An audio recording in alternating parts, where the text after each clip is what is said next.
हिना मेरे दोस्त की कज़न थी जो कि स्कूल की छुट्टियां गुजारने मेरे दोस्त के घर आई थी।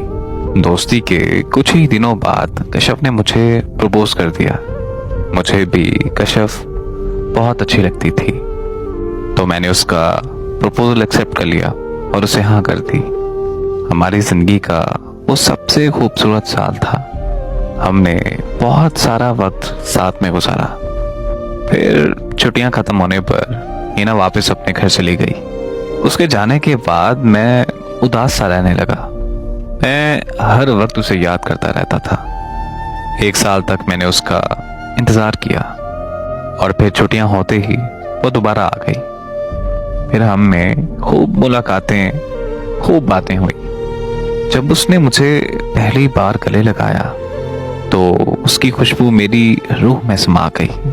वो खुशबू मैं आज भी अपनी रूह में महसूस करता हूँ। 2009 से 2011 तक का सिलसिला ऐसे ही चलता रहा।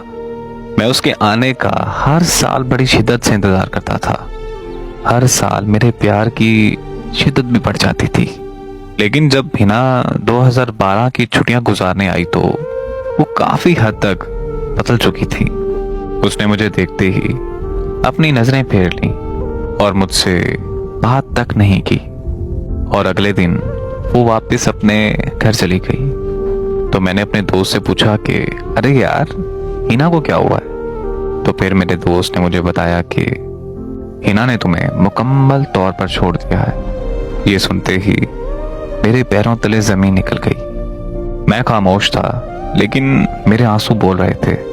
मैंने उससे छोड़ने की वजह पूछी तो मेरे दोस्त ने मुझे बताया कि हिना के मुताबिक तुम उसके काबिल नहीं हो। मैं रोता रहा, तड़पता रहा, लेकिन वो जांच हुई थी। मेरा उससे राब्ते का कोई जरिया ही नहीं था। वो कभी दोबारा छुट्टियां गुजारने नहीं आई, लेकिन मैं उसका हर साल इंतजार करता था।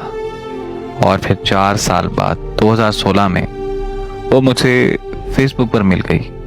मैंने उसे फेसबुक पर मैसेज किया तो उसने मुझसे बात करने से इनकार कर दिया। मैंने उससे पूछा कि आखिर मेरी गलती क्या है, तो वो मुझसे कहने लगी कि गलती तो मुझसे बचपन में हुई थी। मैं उस गलती को भूल चुकी हूँ, सो तुम भी भूल जाओ तो बेहतर है।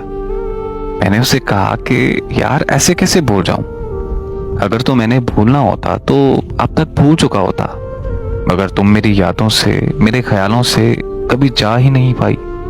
और इसमें कोई शक नहीं है कि मैं आज भी तुमसे बहुत मोहब्बत करता हूँ। तो उसने